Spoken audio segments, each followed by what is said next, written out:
think it might have been George Orwell that says, some ideas are so stupid only intellectuals believe them.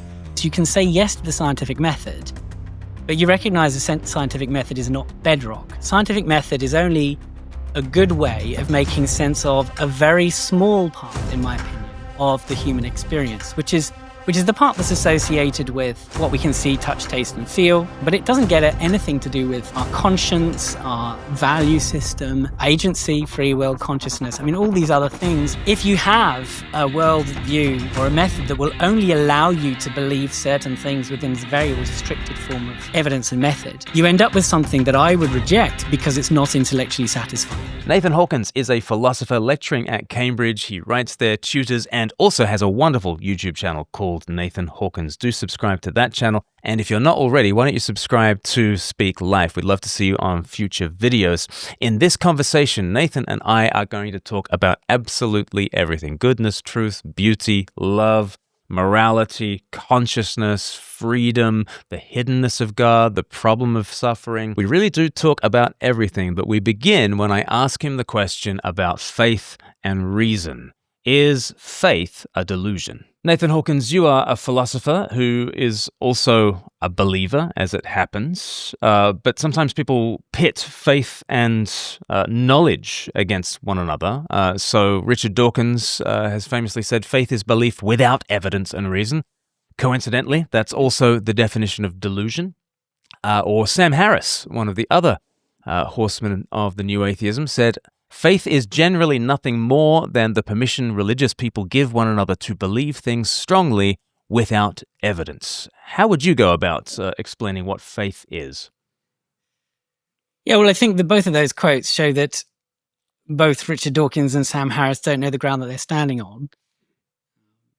By that, I mean that any kind of way of making sense of the world, any kind of way of saying what counts as evidence, how we can rationally go from one thing to another, requires something like faith.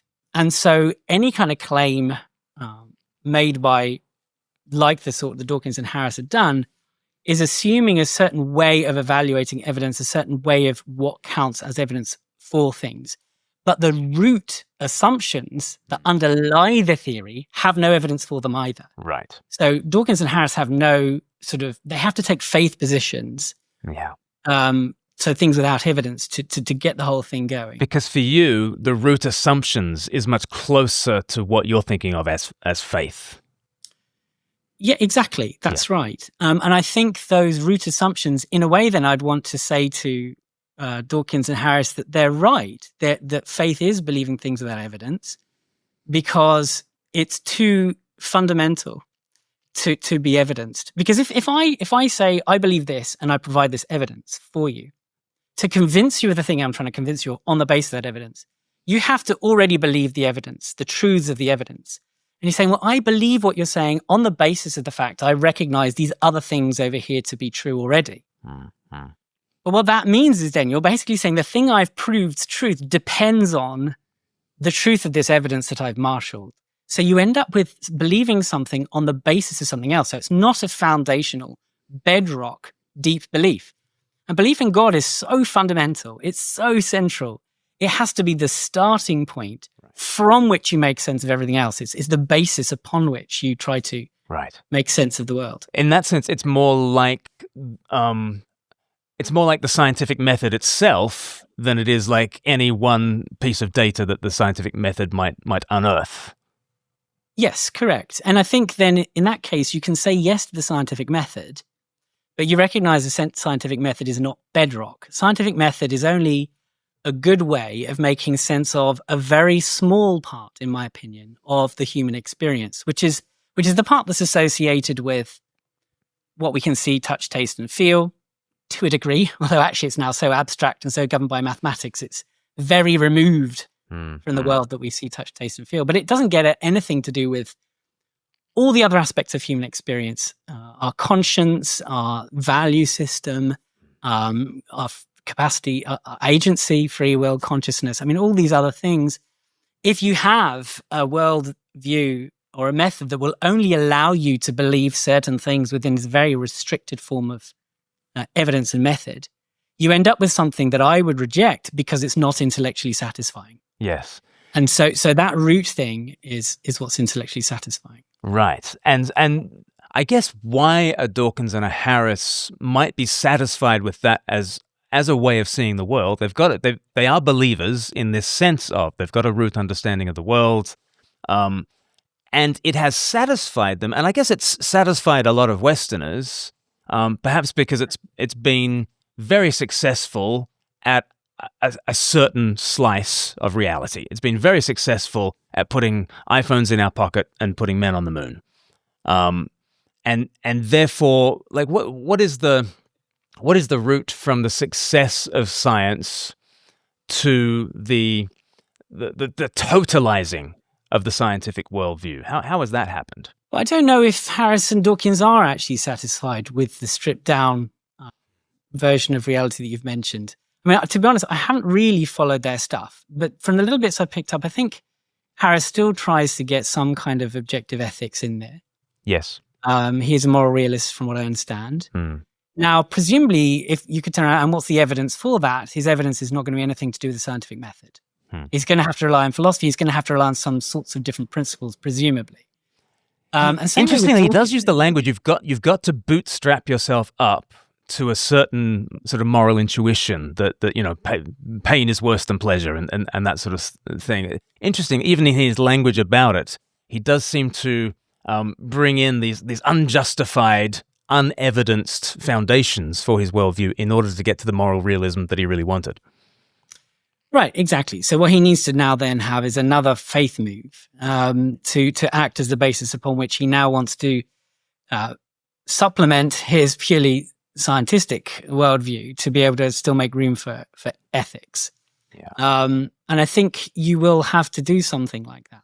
Yes. I mean, for me, certainly when I come at things from a philosophical point of view, I would say that my theism is based mainly in that I don't think any satisfactory conception of the world, any satisfactory metaphysical view of the world, can be based on anything that doesn't involve something like subjective experience in an objective mode. And for me, then that is about as close as you can get to the idea of God, talking purely metaphysically. Subjective experience in an objective mode, so that the one objectivity is God's subjectivity. Explain to me more of what do you mean there? Yeah, okay. So this is quite this is linked to my position as an idealist.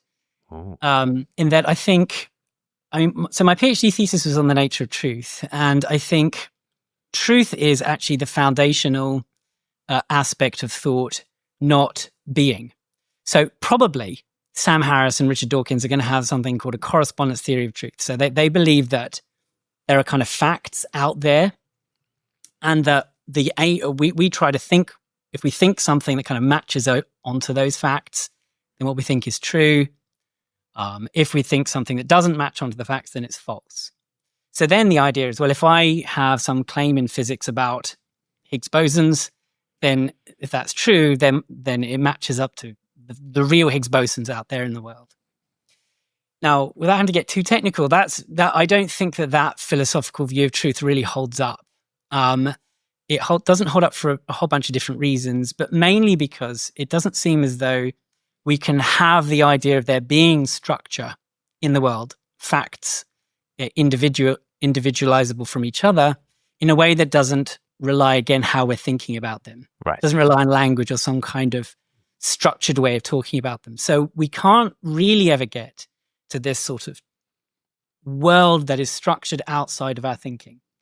Now, for me, all the good philosophers realize that, and they're trying to come up with ways of nevertheless either justifying that kind of view or presenting something that doesn't lead into something like Immanuel Kant put forward that has a lot of mind involved with how things are structured. Okay, here's the other reason. The other reason is this. If I have a correspondence theory of truth, then I believe there's this world of facts out there, and if I think something that matches up, then it's true. Now the question is, but why should I try to think true things? What difference does it make whether they happen to match up to some mind-independent world or not? Even though I can't even make coherent sense of the idea of a thought matching up to something totally unthought-like anyway. What I mean by that is if you have a pure correspondences theory of truth, you lose the normative aspect of truth, which is why should I believe true things and reject false things? Now, Dawkins and Harris in those quotes are making normative claims about faith. In other words, you shouldn't believe things on faith because you should believe according to the evidence. So there is a normative. In other words, there's an ought in our thinking. You ought to believe true things. Right. So where does that ought come from? Well, it comes from understanding truth, not merely as a relation between a thought and the world, but as in something you should aim at. It's a goal to aim at. Right. When you have it as a goal to aim at, it's self-standing. It's primitive. You don't need to then tell this extra story about matching up into the world. So for me, all a fact is a true thought. Right. A thought that's true is what a fact is. Okay. And so when you do that, then you notice that reality is more about values, where the truth, which is what science aims at, which, by the way, as we're on the subject, helps make sense of another huge puzzle, which is that if you think that truth is about your thought matching up to things in the world and how they're arranged, mathematical truths and logical truths become this complete mystery. Like, why is 2 + 2 4? Well, is there some world out there where there's this number 2 floating around related to the other number 2 producing 4? Do we translate truth in mathematics the same way and believe in this Plato space of abstract objects? Well, you don't need to, on my account. You just have truth as the primitive. Truth in the world of our senses is to be justified and verified through senses. Truth in the world of mathematics, it just has a different basis of justification. Its justification is through proofing systems and reason rather than purely our eyes and our sense data. Yeah. But both of them the truth is the same. Right? And truth is primitive, but it's also truth that is sort of equiprimordially united to goodness as well, because you keep on talking about the oughtness, the directedness of our thoughts as well. So when you start talking about some kind of primitive truth and goodness type thing, we're in God territory here. Is that where you go? So you do end up there, but there's a couple of steps along the way. So the first step along the way, I would say, is this, that we want to distinguish, I think, truth from goodness insofar as truth is the goal of thought and thinking. Goodness is the goal of action and doing. So we have these different spheres of human experience. We have the aesthetic sphere to do with feeling, and I include within that not only what we see, touch, taste, and feel, but also things like our emotional reaction to things, fear and pleasure and pain and so on. And that you might think the ideal feeling is beauty, the ideal thought is truth, and the ideal act is goodness. And if we then take our thought life to be aimed or governed by truth and the rules concerning truth, which is where you get rationality and evidence and so on from, then what you're aiming at effectively is the ultimate thought. And what you're aiming at in your action is the ultimate act, and in your feeling would be to align yourself with objective beauty. And then I think if you recognize that these values are kind of idealizations or endpoints or the goal towards which we are drawn. So the ought is different in each of the domains. We can't necessarily always say ought is always about the good. For me, ought is about the value in that domain of human experience. So it is truth that is the ought of thinking, goodness the ought of acting, and beauty is the ought of feeling. But everything is ineradicably value-laden.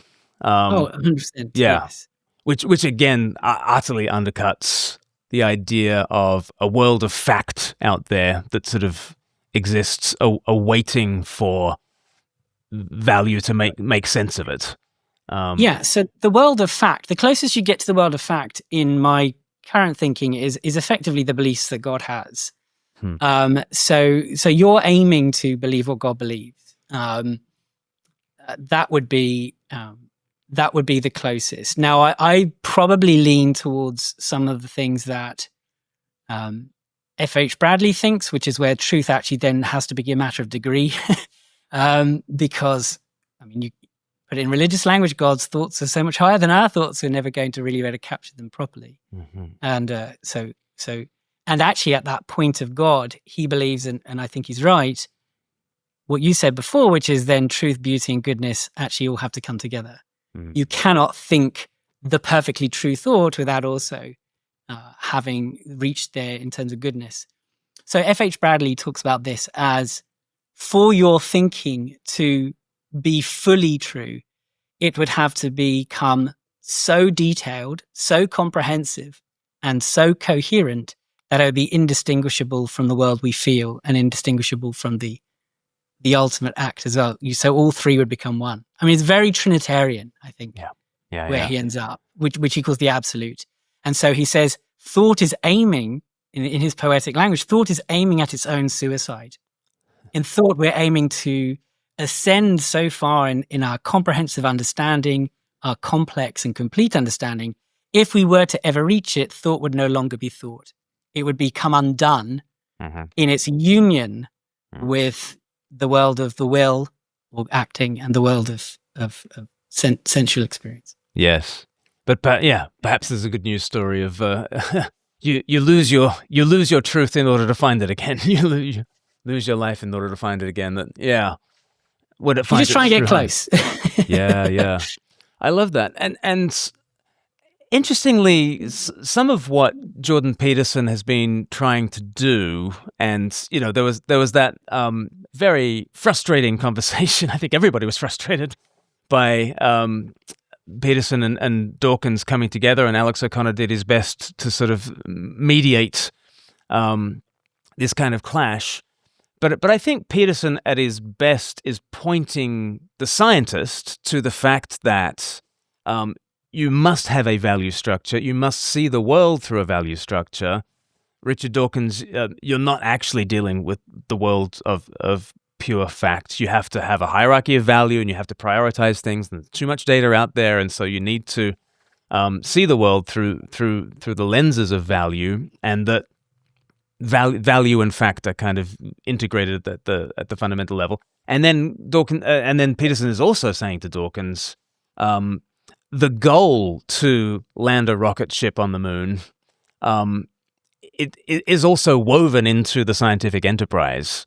There's something goal-oriented about this, and it's not just sort of facts all the way down. Do you think Peterson has been helpful at this moment in terms of pointing out some of where the new atheism has gone wrong? Yeah, so I don't really follow Peterson, but just purely based on what you said, I think if I were Dawkins, I'd just push back and say, well, you're mixing up here between how I think the world is constituted, which is facts, and then the bits of it that we're interested in or not. So here's an example.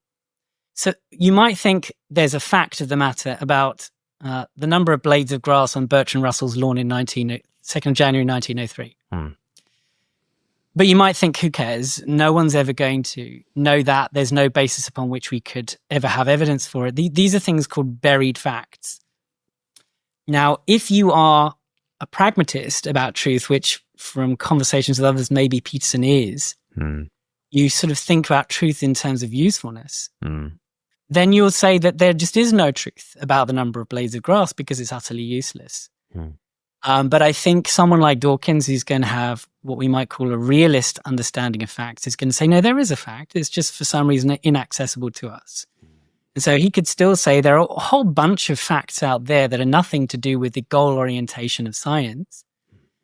Science tries to do things that have a purpose or are useful to, curing cancer and so on, or whatever, or getting on the moon. But that doesn't mean that there isn't a fact of the matter about these other things out there. Okay. It was a very frustrating conversation. They often are, yeah. Yeah. So tell me, you've mentioned quite a few things that we lose if we have the purely scientific kind of view of the world. One of them was consciousness. Now, as an idealist, you'll have a very robust kind of response to the Daniel Dennett of the world, who would say that consciousness is a kind of a trick that our biology sort of plays on us.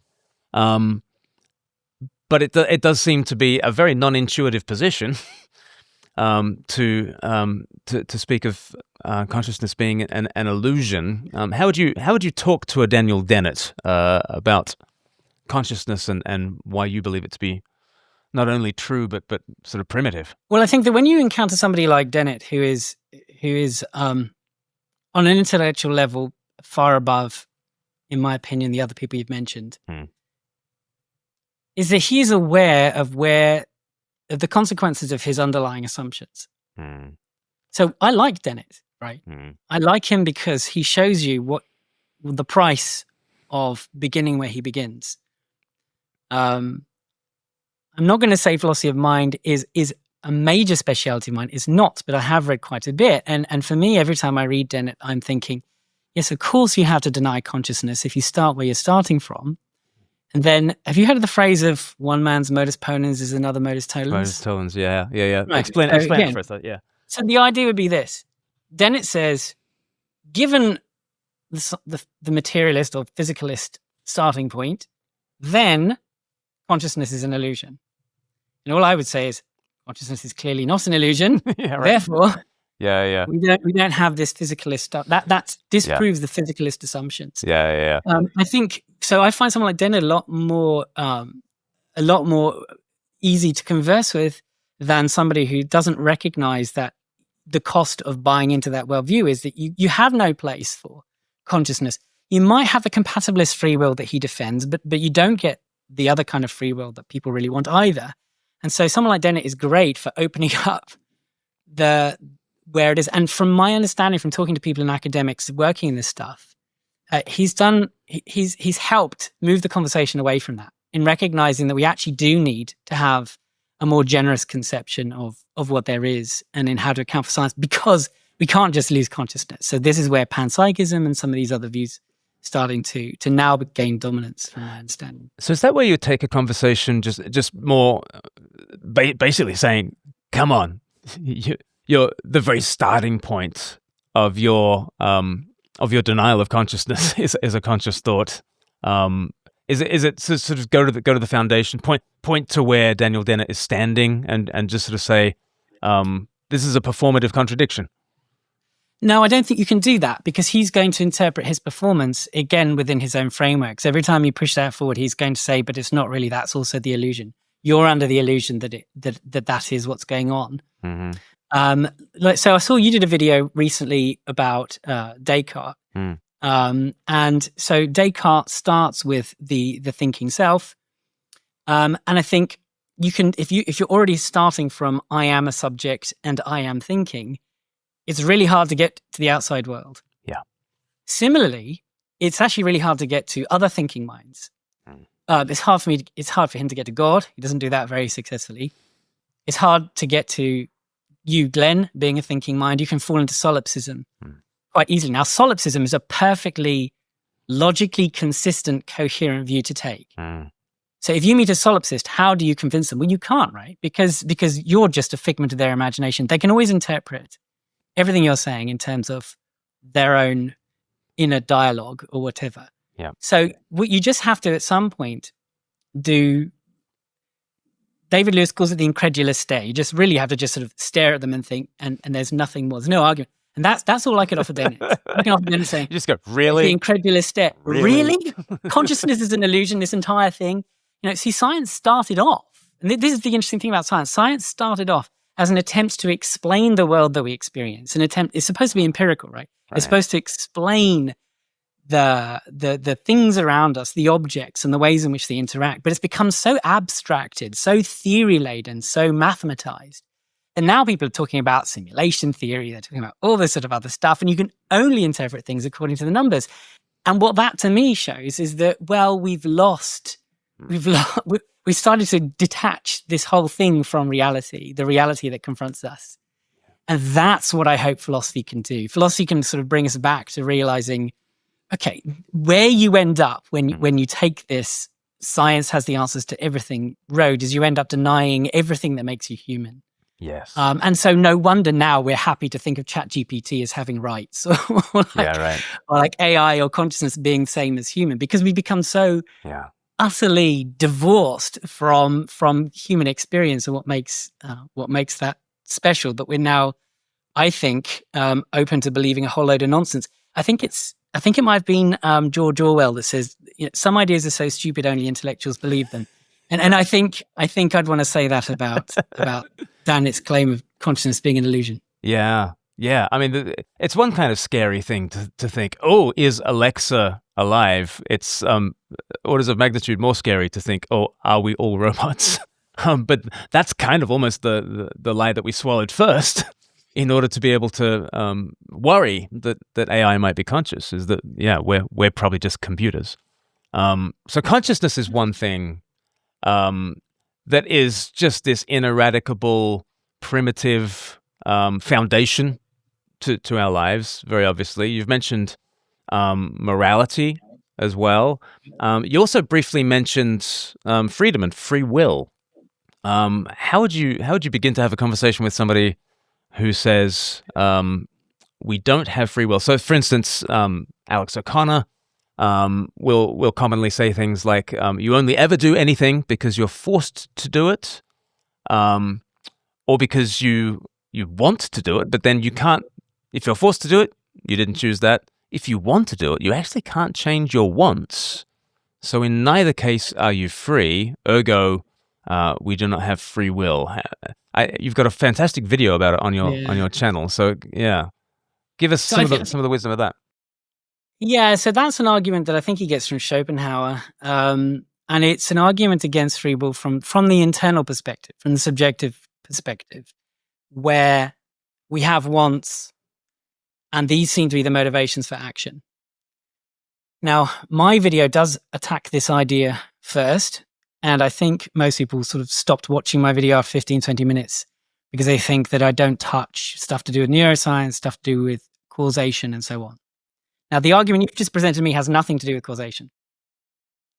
It's actually to do with how we might explain action.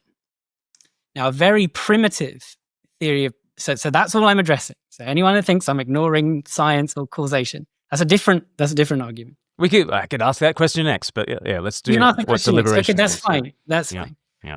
So I think that a very simplistic notion of explaining action can be in terms of beliefs and drives. Beliefs and desires usually rather than wants. Why did you do it? We have to add belief in for a start. Suppose, I've got some water here, not much left. Suppose I drink the water. You can't explain that purely in terms of the fact that I wanted some water, I was thirsty. Because if I believed that this had been poisoned, I wouldn't drink it. Right. So I have to also believe that this is water. I have to believe that it will quench my thirst. That combines with my desire to quench my thirst and then explain drinking it, right? So it's not all explained by wants, it's explained by beliefs. And now you've got to ask where do those beliefs come from? And that straight away takes you to the rational realm. So that's one thing. Secondly, you can have a want for something, and that won't give you what's called a contrastive explanation. So I might want to make lots of money, which I don't, otherwise I wouldn't be a philosopher. All right, I might want to understand the universe, right? I might want to understand the universe. That might explain, you could say that explains why you're a philosopher, but it doesn't explain why I'm a philosopher rather than, say, a theologian or rather than a theoretical physicist. Mm-hmm. That requires other things to do with what I think is the best way to go. Or maybe I was unsure about which to do and I went through a deliberative process. So you have to explain a lot more about what's going on in the process of decision-making and argue that they're all either forced or determined. That's a much harder thing to do than this very quick, sloppy, in my opinion, argument presented there. Schopenhauer via O'Connor. Right. But then you have all the other stuff, and there's a huge literature of this in academia about the notion of weakness of will and strength of will, that we can want something and believe something will get it and yet not do it. Or we can be tempted, in the old religious language, we could be tempted. We could recognize the right thing to do and that we want to do it, and yet we don't. And that's called weakness of will. And it's quite hard to make sense of that within a framework of explanation that only has a very simple idea of, well, you either wanted to or you were forced to. That's it. Now, where the explanation goes from here can get quite technical. There are ways to do it. If they watch my video, I do point to some papers in it. I guess at this stage, with the length of time we have, Glenn, all I'm going to say is that this stuff has been talked about a lot. And that very simplistic open and shut case, as is presented on YouTube, is barely scratching the surface of what you would need to do to say, therefore, no free will. You know, this thing that we all assume we have and live with every day, clearly bunkum because of this tiny argument. It's just not going to work. So point us to that, though. Let's do a kind of a really we don't have free will. Let's imagine the thought experiment in which it is true that we do not have free will. What would we lose? Well, I think first of all, something that people don't realize is that if we didn't have free will, right? If and this is something Alex says in other places too. He sort of says that, and I think Sam Harris says it as well. Well, if I introspect about my thought life and my actions, they all just seem like things happening to me. These thoughts just pop into my head. They go from here to here to here. I'm not involved with any of that process. I'm a purely passive observer when I introspect. Well, I think, on the one hand, that just seems to be false based on my own introspection. But equally, it provides what philosophers call a distinction without a difference. Okay? So we can distinguish between some aspects of our inner life and our actions. And O'Connor admits it too. Sometimes we do things that feel forced, right? The doctor hits my knee with a hammer and my leg just goes, whoop, right? Other times it doesn't feel forced. I just move my leg like that and I feel like I'm involved with it. Yeah. Now, if you say that both of them are on the par, everything is just stuff happening to you or thoughts popping into your head, where does this conceptual difference come from? We distinguish between things being forced or our involvement in. We distinguish thoughts popping into my head. I have thoughts popping into my head, for sure. If I think of my friend from school, I remember that conversation we had automatically. Or then I straight away think of that time he threw his bike and it broke apart and everything. I don't purposefully go through a rational process of then thinking about that or following a train of thought that I'm involved in. These things just happen. But other times I am involved in the process. If I'm doing a maths problem or I'm playing a game of chess, I feel like I'm controlling where my thoughts go, and where my attention is, and where my focus is. So we experience the difference.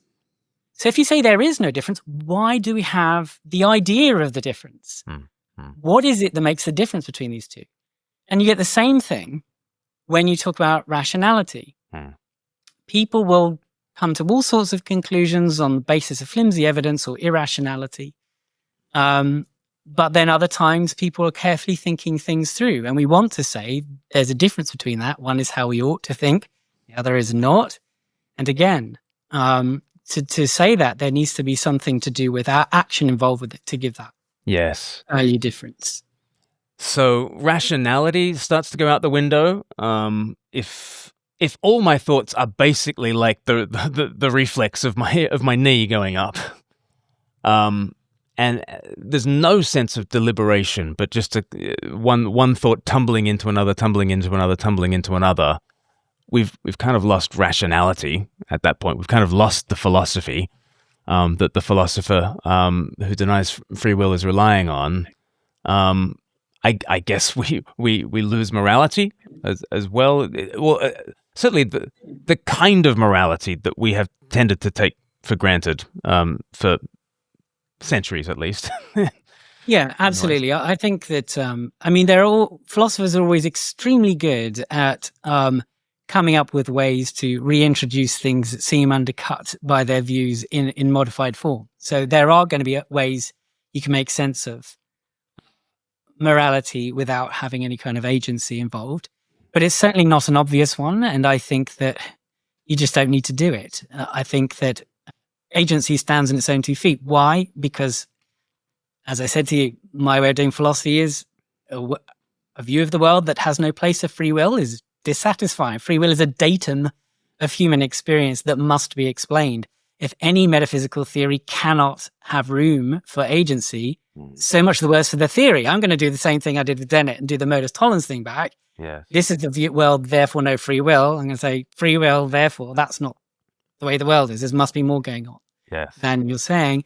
And then you get morality, I think, where, as I mentioned, is whether your agency is aligned with the ideal agency. And that's very religious notion. Is your will aligned with God's will? Mm-hmm. Similar things like that. I'm not presenting different kinds of stuff. I'm saying there's thought, and then there's the ultimate objective thought, God's. Mm-hmm. There's action, and then there's the ultimate will, there's the ultimate will, and so on.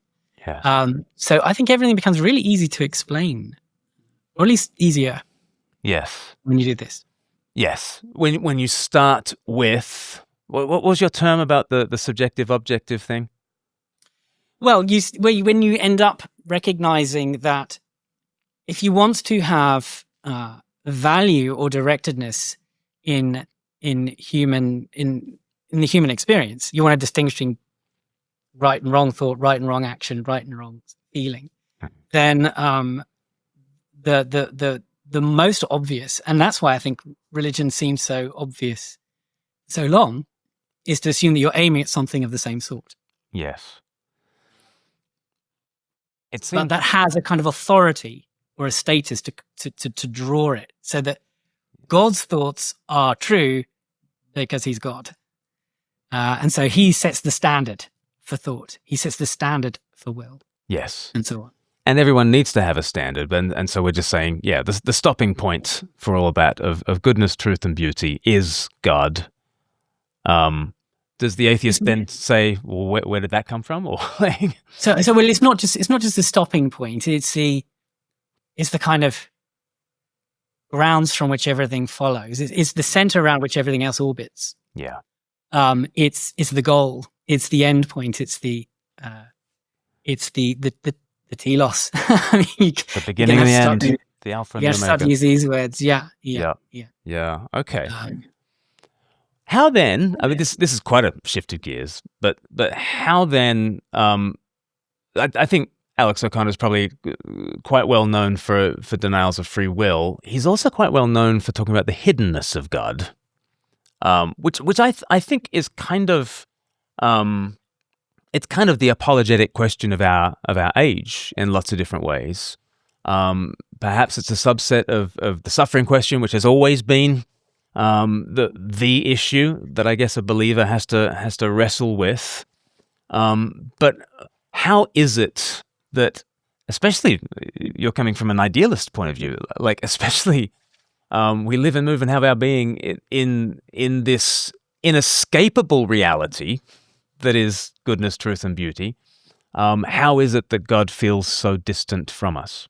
Yeah, so I'm not an apologist for a whole bunch of different reasons, and these are some of them. I think that I haven't thought about this specific issue. I have Max Baker Heitch is someone that you probably know, and he's written a whole book on divine hiddenness. So without having read it, I could probably safely recommend that. But to me, I don't think about God as hidden. In some ways, I think that any demonstration where we could point and go, "Oh, look, there he is over there," it's going to be some kind of idol. Right, it's going to be some kind of specific manifestation of something that is prone to take our focus away from the ways in which God is immanent in all things. And so I suppose I haven't really looked at that problem because I've never felt the force of it. Ironically, I've never felt the force of the problem of evil either. Tell me more. Well, I think it's because I just think the entire way it's set up is bizarre. It's not like a Christian has their way of interpreting the world, fully fleshed out Christian view, and then someone says, "Hang on a minute, there's suffering," and the Christian goes, "Oh my goodness, there's suffering? I would never have thought there'd be any suffering based on my worldview." Well, no, suffering is part of the entire way in which you interpret the world. We have a God who suffers, and I think that then changes things. You have a God who suffers with us and in us in some sense, in us. So it's very different to sort of some distant transcendent God, completely immune to all suffering, punishing people, right? Yes. So, I mean, I know there's a lot more to be said than that. And I also am aware that it is the biggest stumbling block to so many people, even very, very thoughtful people and idealists like David Bentley Hart, just sort of shrug their shoulders and say, I have no answer to this. Now, you can ask, I think, a potentially better question, which is that, well, why did Christ need suffer? Why is there suffering at all? And again, I think that where I would probably end up having to go, although I haven't thought about this so much, would be something to do with where Leibniz goes in terms of every kind of evil is, in some sense, necessary to a greater good. Now, what that greater good is probably involves something to do with free will and agency and the sort of free will defense, something to do with coming to know as well, so that when all is said and done, we will recognize it. But of course, it's easy, and I can actually get away with that in my metaphysics, because I can say that ultimate thought, at the point in which it will make sense, is the suicide of thought. You've then been able to grasp the whole. And this is actually what Bradley does. And Bradley points towards ways in which suffering can actually enhance pleasure. He talks about, kind of the bit of pain you get in your muscles after doing a workout and this sort of stuff. A very trite example, but he's saying that obviously these are not incompatible. There are ways in which suffering can be redeemed, kind of taken up into something that transforms its nature. And so he doesn't see any kind of logical, philosophical problem with there being suffering in an ultimately necessarily good world. Now, what I've just given you now is the totally inappropriate and wrong response to give to somebody who's actually suffering, right? Yes. So this is purely a philosophical move. And as I said, one I haven't fully fleshed out, but something along those lines. But both your answer to the hiddenness question and to this suffering question, I guess, begins with the question, which God are we talking about here? If on the hiddenness question, we're thinking about God as though he's the abominable snowman or a yeti or a flying teapot orbiting Saturn or something, an object within this world who could so easily be an idol. We need to think about which God we're talking about. In the same way as we talk about suffering, we need to think about which God are we talking about. And I guess within Christianity, we're talking about, the suffering and rising Christ, who is the image of the invisible God. And therefore, the very shape in which we look at the world is shaped by this very particular but transcendent and universal God, who is the starting point, who is more like the scientific method than he is like a datum in the world. I'd love to ask you this question about why it is that so much apologetics can get stuck here, because I think both the person asking the question and the Christian apologist answering the question can mistreat who God is. Yeah, okay, yeah, huge. So I think that part of the issue is that if you think that atheism is about how you'd answer the question of does God exist, you're on the wrong foot, right? Yeah. Because as soon as you say, does God exist, you're in the territory of, is there some entity in the world that we could say exists? And then what happens is, I don't know if you've read Graham Oppy's book. I haven't read Graham Oppy's book, Defending Atheism, Arguing for Atheism. But he gave a talk at a group I was a part of at Cambridge. And he sets out his stall and he says, well, here's how you decide the question. You come up with your theory of the world that includes God. You come up with your theory of the world that doesn't include God. And then you just compare theories, do this theory choice thing. So he's acting like a perfectly normal scientist. And he says, how do you judge these two theories of the world? Well, you judge them based on the sort of things I said. How powerful is your theory? How simple is it? Yeah. Does it have more entities than you need? Yeah. And when he compares the two theories, he says the atheistic theory can do everything you need it to do. It doesn't need God. Therefore, we don't need God. Yeah. Now, sometimes the apologist buys into that framework as to how we should. Well, we do need God because we need a first cause, or we do need God because of fine tuning, or we do need. So, in other words, God is not a vestigial organ. He's not like No. the appendix. The appendix does some really important stuff over here. Yeah, exactly. It's not you. It's not that you need God to make your theory work. And for a long time, I think it's been realized that since people started to take a good look at the ontological argument, which is, for the sake of your listeners, a way of trying to prove God's existence from the concept of God, the correct answer to say is that existence is not a predicate. This is what Kant said, and it's picked up by later thinkers, which is basically to say that there is no property of existing that God either does or does not have. So, because you can't interpret things that way, you have to just sort of, you have your thoughts. Existence actually is derivative of truth, in my opinion. The question is about truth. You read your existence off from that. So how then should we be arguing? I think the way we should be arguing, and this puts the atheist on the same footing as the theist, is that you tell me how you understand the world. And that there needs to be some kind of agreement as to how this works. And as I said, for me, it's about how intellectually satisfying is it. And I have to say, Glenn, that is the reason we all believe what we believe, ultimately. It's ultimately, is our way of interpreting the world one we can get along with? Or does it get us? Does it get us annoyed? How some people like me, I'm constantly wrestling with this stuff, right? Yeah. Other people are just happy to go along their merry way. Fine. There's nothing particularly higher about the intellectual life or the intellectual pursuit, I don't think. Philosophy is not some ultimate pursuit. If you're wired that way, like I am, you're going to have to pursue it properly and intellectually, I think. But ultimately, Dennett at least says he's satisfied with thinking his consciousness is an illusion. I don't know if I believe him or not, but let's say I do. So when you then have a view of the world that is satisfying, and it can only be satisfying if it's coherent. Contradiction is not satisfying. It is comprehensive. Does it explain a lot? Is it coherent? So a lot of these things are part of what makes a good scientific theory, but there's more than that. It's ultimately a simple theory or elegance and so on because we find them satisfying.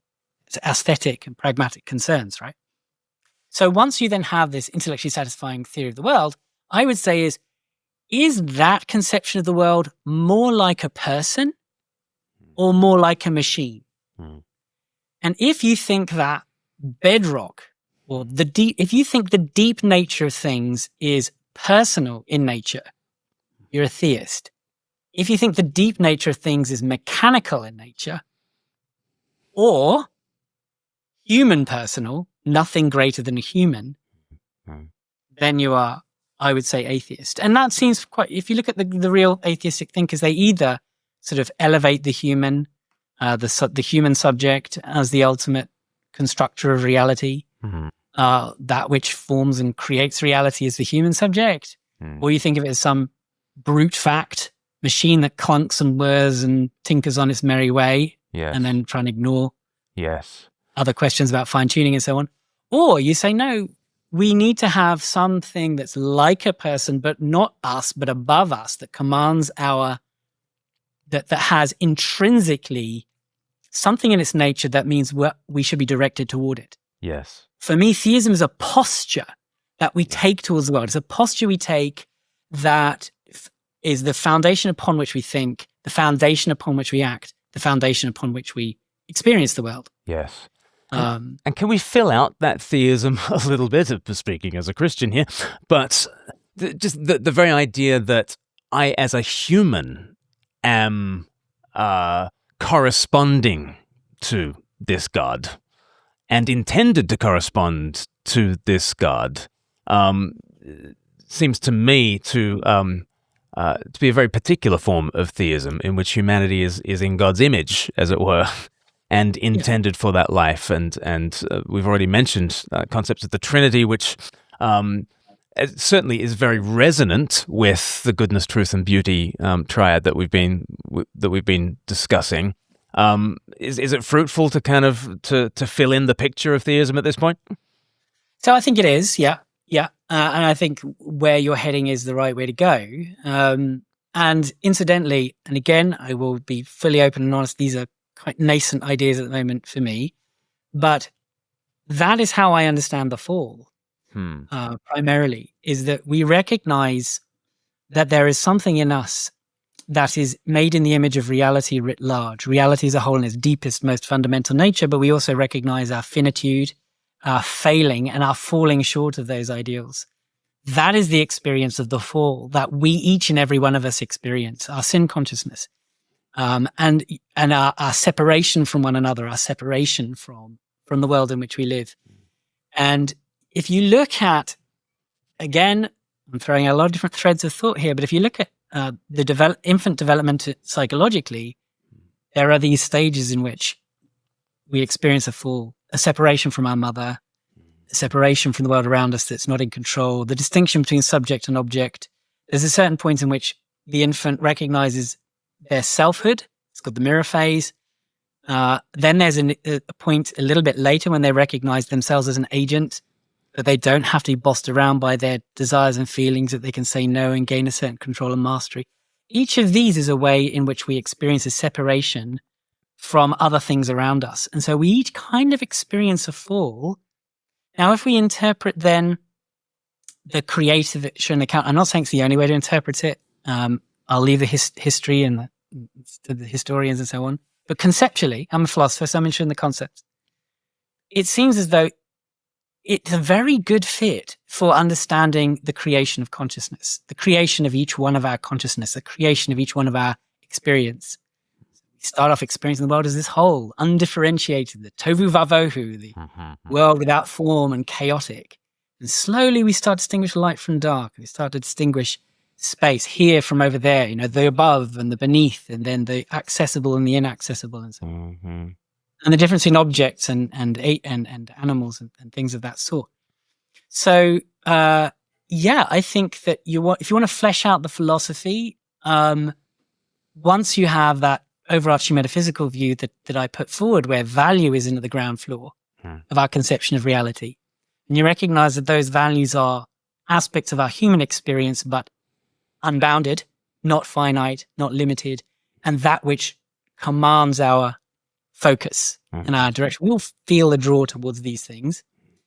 Then I think it does quite naturally fit at least certain ways of interpreting Christian doctrine.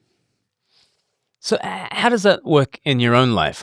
Obviously, we've had a largely philosophical conversation that's kind of moved into apologetics and theology, but I guess these sorts of questions for you growing up were sort of, don't think, just believe. seems to have been a lot of the messages that you were receiving kind of growing up. But you now seem to be in a very mature place with your philosophy and theology and faith kind of all kind of cohering. So how do you now think about philosophy and its usefulness for the Christian? I mean, I won't necessarily say philosophy is for everyone. I think, as I've said to you personally, I think I had a certain grace for it, that I went through a specific experience. I felt God had me more than I had God. And so my philosophical journey was more a way of trying to understand what I knew I already believed, but didn't understand and couldn't make sense of yet. Now, I'd been told a certain way of making sense of it. I'd been told, you've had this experience, that's because Jesus died for you to pay for your sins, and if you believe in him and confess with your mouth, you'll go to heaven. Now, here you go, here's a little pamphlet that explains it. Go onto the streets and tap people on the shoulder and try and convince them. Now, the problem was I wasn't convinced. That didn't make sense of everything for me. And so it's very hard to then talk to people about something that you don't really understand yourself at all. So I have found that the philosophical journey I've been on has given me a couple of things. First of all, it's helped me understand more how I interpret God and how he interacts with my life. But secondly, it's given me a different linguistic tool set. I mean, we've touched on some religious themes, mentioned about the fall and things, but it's not like I've talked to you about sin. I've not talked to you about sacrifice and atonement. I'm trying to present a theistic worldview without theistic language, without requiring a certain biblical understanding. Now, I actually think that is what we as Christians should be doing. I mean, Paul, you look at Paul, he was a Pharisee. He had a Jewish way of understanding the world. He has a conversion experience, recognizes Jesus as the risen Lord. He is Messiah. He has to now reconfigure his entire way of thinking about the world, given who he now recognizes as Messiah. And he goes to Antioch, I think, and sort of hides away for a few years and converses the disciples before his gospel sort of comes out, starting with Galatians. Now, what is Paul doing? Paul has got a particular worldview, and he's now trying to make sense of how does Jesus fit? How does that get transformed given this new piece of information? Now, he's talking to obviously Gentiles. He has to connect that with the Gentile way of seeing in the world. Other parts of our Bible are connecting with the Jewish way of seeing the world and try and bring them onto that next stage of understanding. We are not dealing with the world in either of those senses, really. That think like first century people, either Gentile or Jewish. We're talking to scientifically educated people, or at least people who've imbibed that kind of culture. So what we need to do is to say, understand how people think, and that's whether it's the scientific types or Gen Z progressivists who think everything's constructed. We need to understand how they see the world and say, what difference does Jesus make? How should your mind be transformed given this new truth? So we're trying to get that faith position. And I honestly think that now looking back on my early Christianity, I don't know if I thought like a Christian. I think I had a pretty standard view of the world with these bits tacked on. Right. And this is the stuff that Dawkins thinks, right? Dawkins seems to think that he and I believe in the same things. We believe in tables and chairs and atoms and blah, blah, blah, blah. But I just have a whole load of more things on my list, angels and demons and heaven and blah, blah, blah. And he goes, but that's all nonsense. No, Richard Dawkins and I don't have a common opinion about anything, right?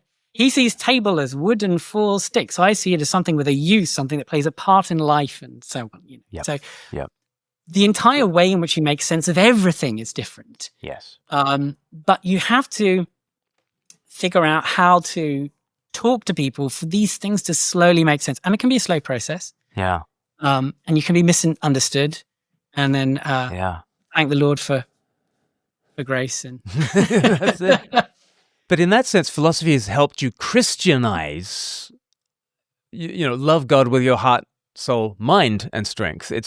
Like philosophy has helped you Christianize rather than the fear was that philosophy would take you away from Christianity. It's helped you be more thoroughgoing.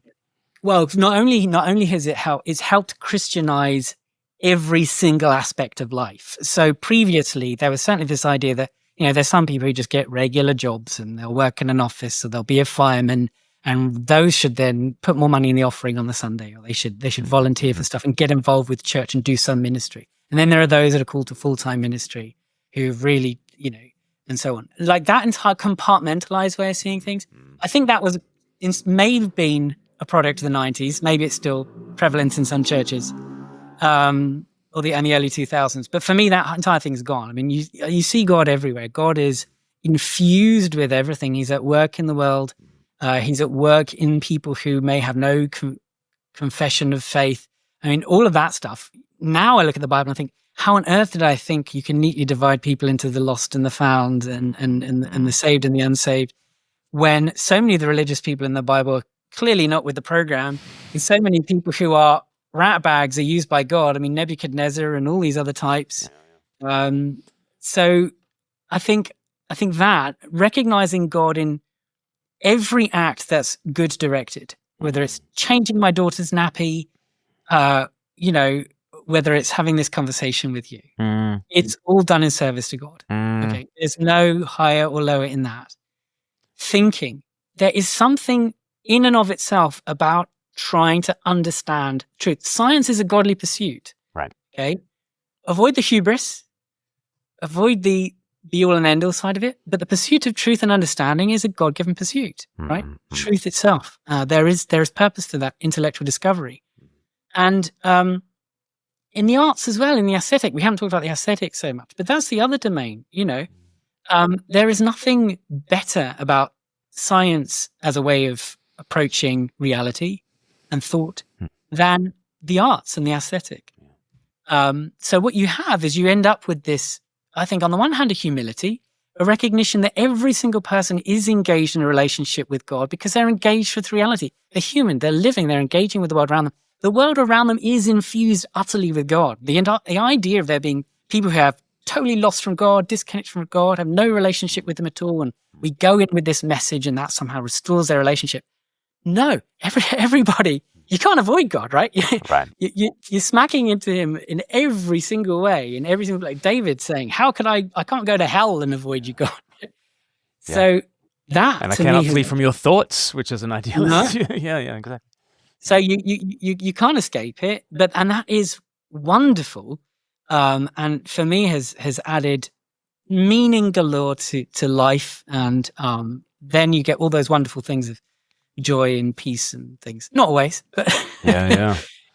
some of that stuff. Well, if that has whet people's appetite, I hope it has, for Nathan's channel, people should definitely go and subscribe immediately, forthwith, to Nathan Hawkins, and they will find all sorts of videos about all the stuff that we have been talking about and so much more.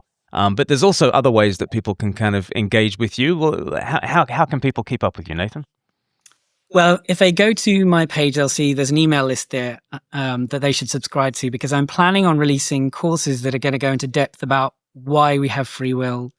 We didn't touch on it, but causation is often used as an idea to undermine other views of the world that are theistic in my view. So I'm going to go into causation, and it's all the latest stuff from contemporary philosophy, drawn a lot from the Cambridge curriculum and also my other reading. So do that. I'm really trying to get this way of thinking out more broadly, not always tying it to the... you'll see actually behind me, I've got Jesus rocking out on my things. I don't normally have Jesus back there because I'm not usually quite so full frontal with my Christianity. But yes, there's going to be lots of good stuff and more planned, so they should connect that. Well, my email list on my channel. On your channel. So go right now. Run, do not walk, and subscribe to Nathan Hawkins and catch up with him there. It's been an absolute privilege. Nathan Hawkins, thank you so much. Thank you very much.